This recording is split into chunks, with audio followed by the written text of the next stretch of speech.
Hi everyone, today's video is about this Canon RF 24mm to 240mm lens, and it's paired with the cheapest Canon mirrorless full frame camera, and that's the Canon EOS RP.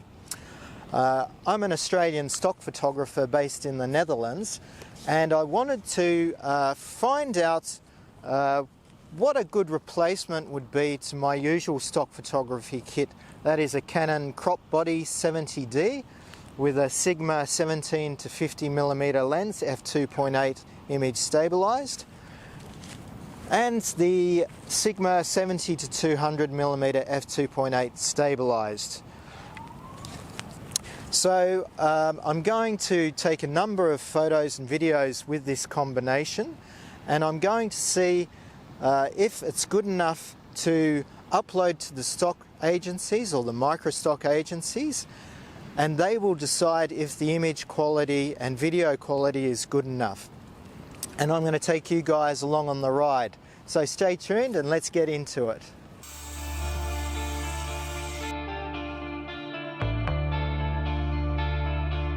I sometimes dream about you all the time. And in my dreams, you make me feel alright.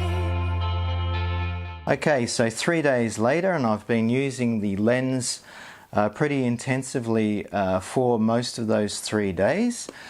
I managed to get a good feel for this lens on how it performed, and especially in combination with this Canon RP full frame mirrorless camera. And I also went further afield down into the near Zeeland in the Netherlands, and took a lot of stock photos and some videos there as well. The other day I also went into Amsterdam and spent the entire day doing stock photography and videography there. So I've got a really good idea of whether I like this lens personally and how it performs with its photos and the video functionality, and also how it performs in combination with this Canon EOS RP full frame mirrorless camera. It's the cheapest full frame mirrorless camera in the Canon lineup, but I was really impressed with how it performed. I think in comparison to a lot of lenses that I've used, whether they be super telephoto wildlife lenses or medium zooms or just 70 to 200s, I have to be honest, and I found using this lens to be so much fun. It was fantastic just standing on a beach and taking a wide angle photo of a beautiful landscape or seascape, and then having the ability to zoom into 240mm and take some photos of some cold water swimmers quite a distance out into the sea with their red buoys behind them. And I also really enjoyed taking some cityscapes. I got up early one morning, and the sky was just lit up beautifully with the sun rising behind the Hague city skyline. And I was able to take dozens and dozens of photos at wide angle being 24mm, to get the entire expanse of the sky with the entire skyline of the city as well, and then zoom in to say 70mm and pick out details in the skyline that I want to highlight in the photo, and then right at the long end at 240mm, zooming right into the cluster of buildings in the center of the city and getting those. So the flexibility of this zoom range is so much fun to use, and just from what I've seen on the computer, I've also been surprised how it performs at the long end at 240mm. In comparison to my Sigma 70 to 200, that starts losing its sharpness at 135mm, whereas this outperforms it at the long end at 240 millimeters. So that was a really pleasant surprise. But this review isn't about my opinion. If it was, I'd be probably biased because I really like the lens and the flexibility and what kind of images and video it can deliver to me. But it's not up to me, it's up to the Microstock agencies that I'll be sending these files to decide whether technically they are good enough quality to be used as Microstock images and videography. Right off the bat, I just want to tell you guys that I shoot all of my photos and videos handheld. I don't use a tripod mostly for my stock photography, unless I'm doing time lapses or long exposures. So all these photos and videos were captured handheld. The other thing I want to say is that by some miracle, Canon loaned me this camera and lens setup. I couldn't find a rental place that would loan me this lens, and I didn't want to buy the lens as well just to do a camera test on it or a review on it. So I asked Canon, and first they refused, but after I politely pestered them for quite a long time, they lent me the camera for 2 days. So that's full disclosure, but I'm just going to tell how it is and how I found the results, and the stock agencies will tell us if it's good enough for selling commercially and for editorial purposes. Okay, so let's get into some of the photos that I took and uploaded to the agencies. We'll just have a look at them, see what the image quality is like. This is a wide-ish angle view at 47 millimeters at f5.6 at 125th of a second, ISO 100. Sunrise over The Hague, and we'll just go in there. That's at 100%, and that's it's got a little bit of an angle. Let's see if we can do something about that. Yeah, all of the corrections have been turned on, so it's got a little bit of an angle to the buildings there, but if I look at the sun and that windmill just in front of the sun there, it does look sharp, and that's at 24 millimeters.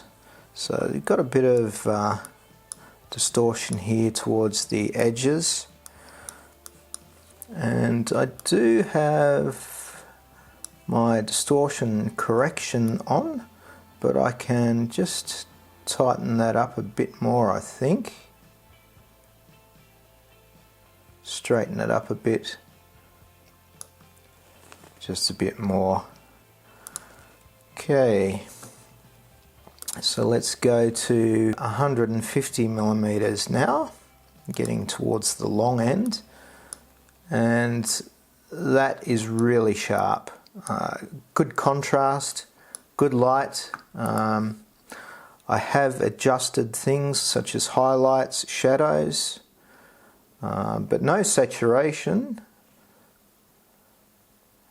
no vibrance, and a little bit of noise reduction and removal of chromatic aberration and lens corrections.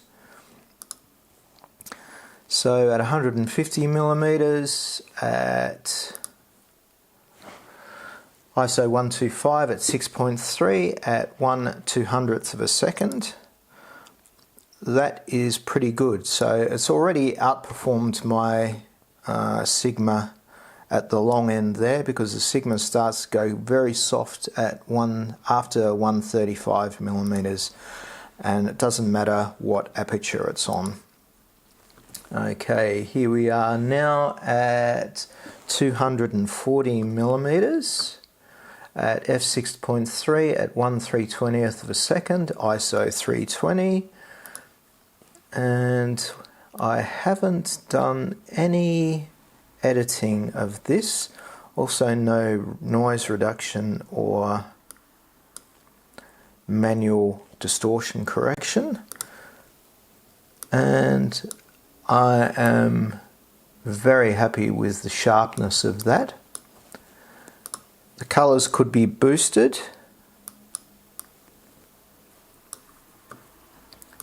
Bit of saturation. Oop. Saturating the yellows there. Ooh, that's... I think we'll just go with some vibrance and boost those colours. I have edited a number of these photos and already sent them to the stock agencies. So here we... Okay, so moving on now, we're in Amsterdam, and I took some photos of some bikes, some really unusual bikes on the street, and this is just used for carrying luggage or goods, and it looks like it's a bit of a hybrid electric bike as well. And that's showing some really good sharpness and crispness there. The colours look good, they pop. The highlights here aren't too overwhelming from the sky. Let's have a look. It's at ISO 250, 37mm at f5.6, at f at 1/60th of a second. So the image stabilization has done a good job here in keeping it crisp and controlling movement and wobbles. Just go here. I zoomed in, or I focused on the electric part here, and that seems pretty sharp as well at ISO 500 at 65mm at 100th of a second. So it looks alright. Now we have this hybrid Carver electric vehicle, and that looks pretty sharp as well, and the colours look good. No distortions, 37mm, ISO 250 at 1/80th of a second. And here we have some of my favourite subjects, some electric vehicles. At 37mm at 4.5, f4.5 at a 50th of a second at ISO 100th. And I also did this one. What I did was I took off the logo in this photo so I could sell it as a commercial image and upload that to the stock agencies. I've got another one here of a fish. I think I missed focus a bit and got his fingers rather than the fish. It's at 6.3, 125 ISO at 222mm at 3/20th of a second. I'm still happy with that. I reckon that the agencies would accept that. And I've got some standard stock stuff here with a bunch of cigarettes that have been dumped on the ground. And I found that this lens was not as sharp close up, so I had to do a bit of sharpening on this one, but I'm not sure if that was me or the lens. And here we go. I wanted to test what it was like inside at high ISOs or in dark environments and at low shutter speeds. So I went into this old cigarette shop or tobacco shop and asked the gentleman if I could photograph some of the cigarettes, and this was at 1/6th of a second at 94mm at ISO 100, and a total fail there. But I did get some sharp ones at lower shutter speeds. This is 1/8th of a second at 6.3 at ISO 800 at 123mm, and that is pretty sharp. And it's got some more here. That's 1/5 of a second, handheld, so that's impressive. ISO 800 at 168 millimeters at f6.3. That's impressive. So I think once I controlled the way I was standing and held the camera a bit more stably, it was doing okay. This one is just a bit of a nothing photo. I don't think I even uploaded this to the stock agencies. So now we'll go to the stock agencies and see how these photos did. Okay, so I uploaded a number of photos to different stock agencies such as Alamy, Adobe Stock, Wirestock and Shutterstock, just to give myself as wide a spread as I could and to get an idea of which photos would be accepted and which ones wouldn't, according to all of the agencies. So we'll go to Shutterstock first, and I'll have a look at some recently reviewed ones, and these are a couple. Okay, so we got one approved. We did get a rejection, and I saw a number of rejections of these landscape ones. This one was because of similar content, but earlier I also had a couple rejected because of noise and artifacts. Now, Shutterstock are pretty picky about their photos and not always consistent. So if I keep uploading the same photo, often they'll end up accepting it after a while. So we've got this one here approved, this one approved as well, and this one was deleted because I accidentally uploaded it as a commercial, but it's got some trademarks and stuff on it there, so I deleted that. But this one got approved and that one got approved. And we'll go back to see also the ones that did get approved. I just look over here and I see one of the photos that I've taken has already sold. So that's good news. Discarded smoked cigarette butts. Happy about that. And we'll go to the portfolio with the images that were accepted. So I'm happy to see that this one got accepted with the Atlantic bass or sea bass. This one got accepted as well, and I'm happy to see this one at 70 millimeters, or is it 240 millimeters, also got accepted, and this wide angle one at 24 millimeters. So a couple of these sea bass ones got accepted. I see the Carver one got accepted as well.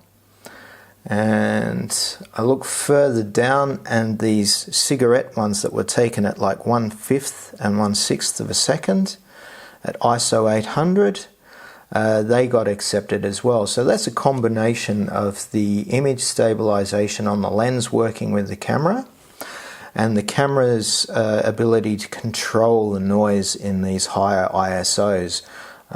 So if I had been shooting this with my crop sensor, I don't think I would have got these results just because of the higher noise, and I think the older image stabilization on my Sigma lens would not have done as good a job. Okay, so that's really positive. As you can see, a number of those photos, or a significant number of those photos, have been accepted.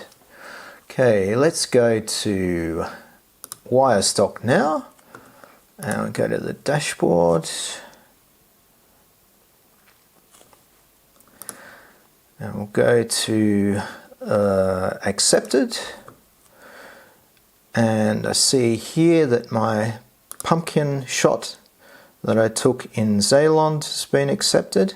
I can't upload the same photos to Wirestock that I can upload to the other agencies, so these ones will be different.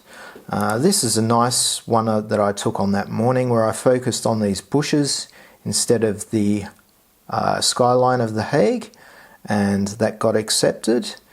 And I also uploaded a number of shots of the electric Teslas charging as well, and they got accepted, so that's good. not accepted. So I had 3 rejections. This one was noise artifacts, and this one was grain, and this one was exposure. So it was highly underexposed or overexposed, so fair enough.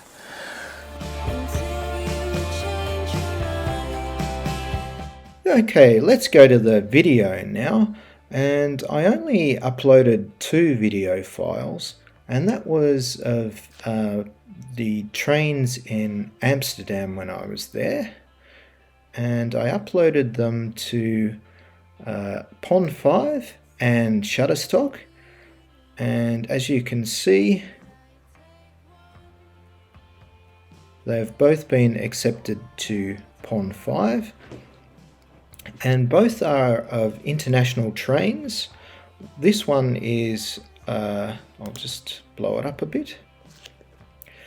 This one is a 1080 file because I forgot to put the camera in 4K, and it's of the international train going to Brussels from Amsterdam, and this was totally handheld. I just rested my elbows on a wall and held still for as long as I could and just recorded the train going past. Now the other one is of the Thalys, which is a French train that runs between Amsterdam and Paris, and it's coming into Amsterdam. Same principle, just handheld. And I also did this in 1080 at I think it's 24 frames a second, but totally usable, and I sell these every now and then, so I'm happy about that. And let's go to Shutterstock now and have a look at the portfolio and fresh videos. And you can see here that both videos are now in my video portfolio and they've been accepted, so that's good news, and also some goats being lazy. Okay, so as far as video is concerned, it was a success with the lens. The image stabilization really complemented my hand-holding style, so that was a good positive for the lens. I sometimes dream about you. So what are my final impressions of the Canon 24mm to 240mm super zoom with the RP mirrorless? Well, a lot has been said about the lens distortion that goes on before the photo software or the lens correction kicks in.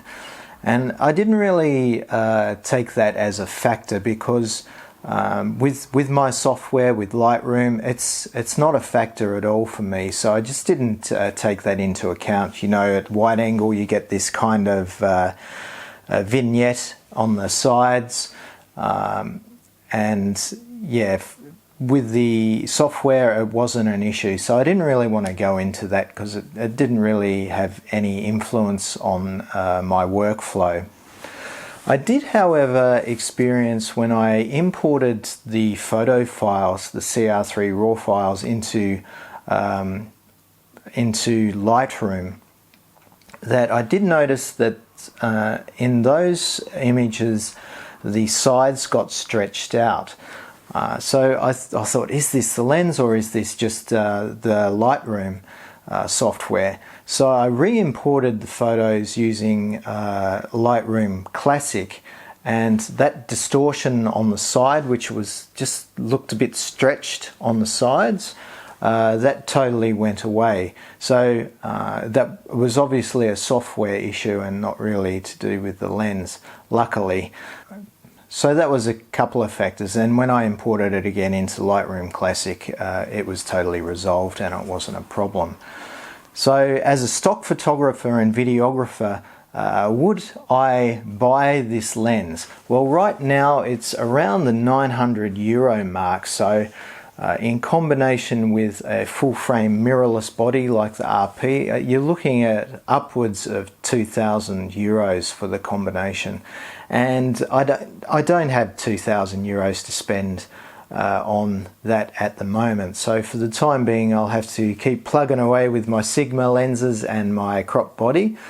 But it is definitely something for me to think about in the future when perhaps prices go down. Maybe there's some second-hand options on the market.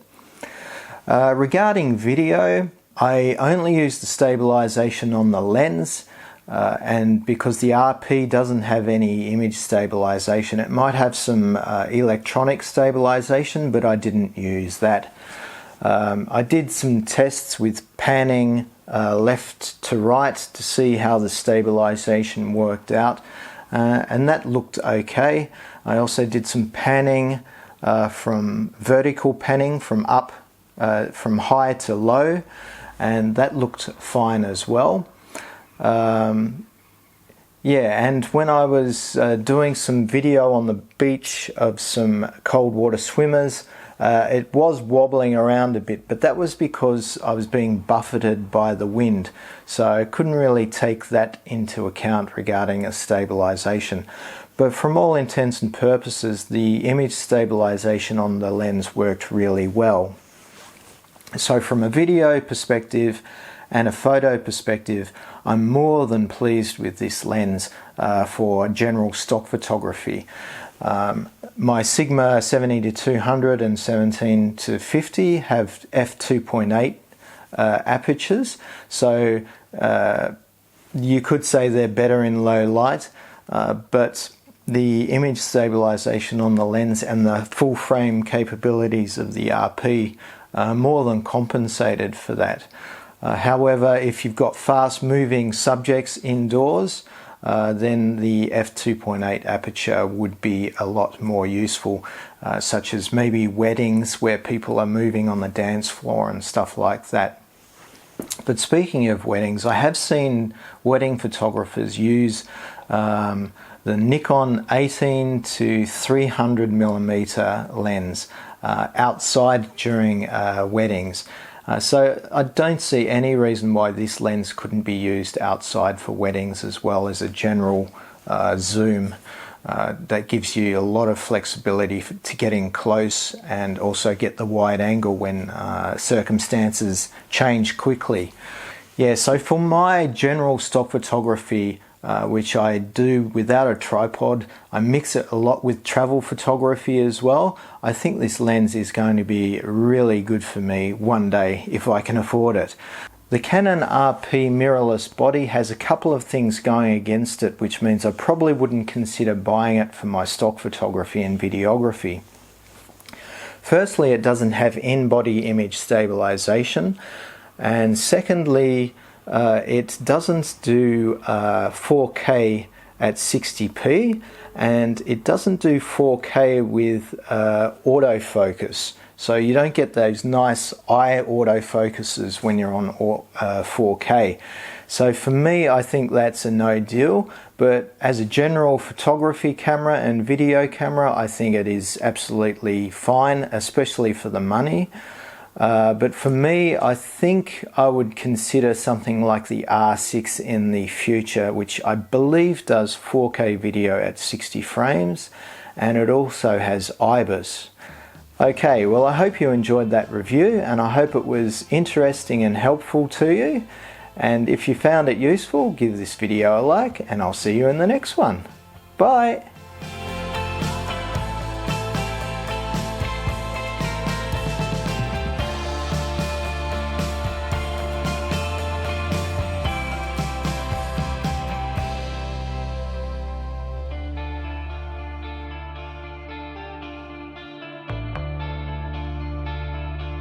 I sometimes dream about